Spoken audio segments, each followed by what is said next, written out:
Kak Oki sempat menyebut tadi membantu teman-teman UMKM untuk berkembang dari awal. Nah itu apa sih Kang yang menjadi tantangannya? Jadi kan kadang-kadang orang, ya saya lah ya sebagai orang awam, ketika mau melakukan bisnis gitu kan atau usaha kecil-kecilan, ya udah mikirnya saya ngumpulin modal, kemudian saya beli bahan dan yang lain-lain, terus jualan dah gitu. Tapi kan ternyata kan bisnis gak segampang itu Kang. Itu gimana itu nge-educate-nya supaya orang juga Ya sekarang masalah UMKM apa sih gitu lah. Iya. Kalau kata teman masalah modal, masalah produksi, masalah alat, masalah pemasaran dan lain-lain. Cuman sebenarnya masalahnya kalau kata teman itu yang udah ini, masalahnya cuma 2. Apa itu? Kepastian pembelian dan kepastian pembayaran. Iya benar. Nggak ada yang beli, nggak ada yang bayar. Kalau nggak ada yang beli tapi pembayarannya di belakang itu jadi Itu masalah. juga jadi masalah ya kan. Nah, sekarang nggak ada pembayaran, nggak ada pembelian, dapat juga kita mau jualan apa gitu. Akhirnya ya harus kita menjual apa yang akan dibeli dan yang pasti dibayar. Tinggal 2. Nah masalahnya kalau misalnya sudah ada kepastian pembelian dan kepastian pembayaran, si UMKM berani berhutang nggak? Pasti berani dong gitu. Iya. Nah terus kalau misalnya ada kepastian pembelian, kira-kira ini pasti nih dibeli. Mas Wahyu punya botol nih ya. Air mineral nih kan. Air mineral nih. Pasti dibeli, saya beli 100. Pembayarannya seminggu kemudian. Terus bingung nggak dengan peralatannya? Oh enggak, karena bakal dibeli 100 minggu depan, ya beli deh alat-alat untuk membuat ini kan. Iya. Jadi alat produksi ini enggak masalah nggak? Enggak, karena ada kepastian pembayaran. Iya. Nah tinggal cari misalnya ada modal kalau misalnya kemudian itu modal jadi masalah turunan akhirnya. Kalau misalnya udah ada 100, berani nggak minjem modal 50? Berani dong. Berani harusnya dong. Untuk beli alat, beli macam-macam, berani dong gitu kan. Meskipun itu tetap kadang spekulasi Kang ya. Betul. Nah yang itu jadi kepastian pembelian dan kepastian pembayaran itu yang kalau misalnya sudah dua-duanya sudah fix, pasti aman tuh. Si UMKM tinggal turunannya. Alatnya dari mana nih? Nah ini dari mana nih gitu.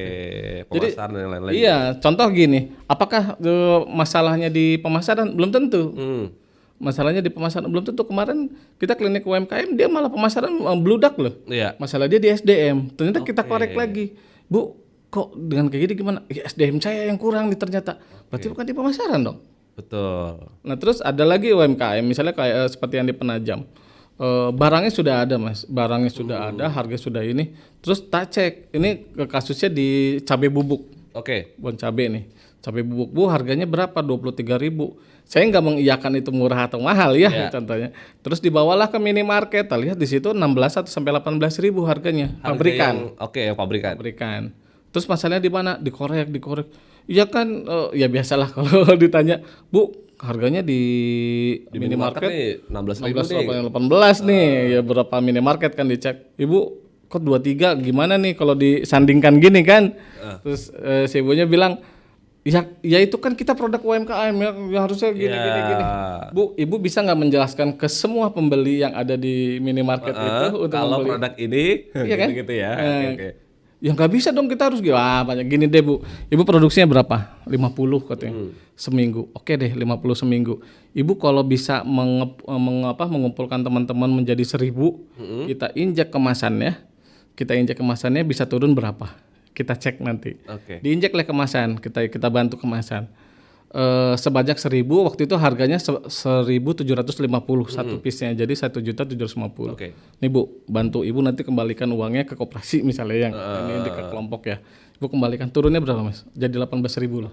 Tetap sama ya. Hampir sama. Dari selisihnya kurang lebih sekitar 5.000-an, akhirnya bisa. Jadi masalahnya apa? Masalahnya di kapasitas produksi. Jadi begitu kapasitasnya banyak, ternyata UKM kita ya bisa bersaing juga dengan pabrikan. Jadi ternyata masalahnya apa? Harus dikulik dulu banyak nih gitu.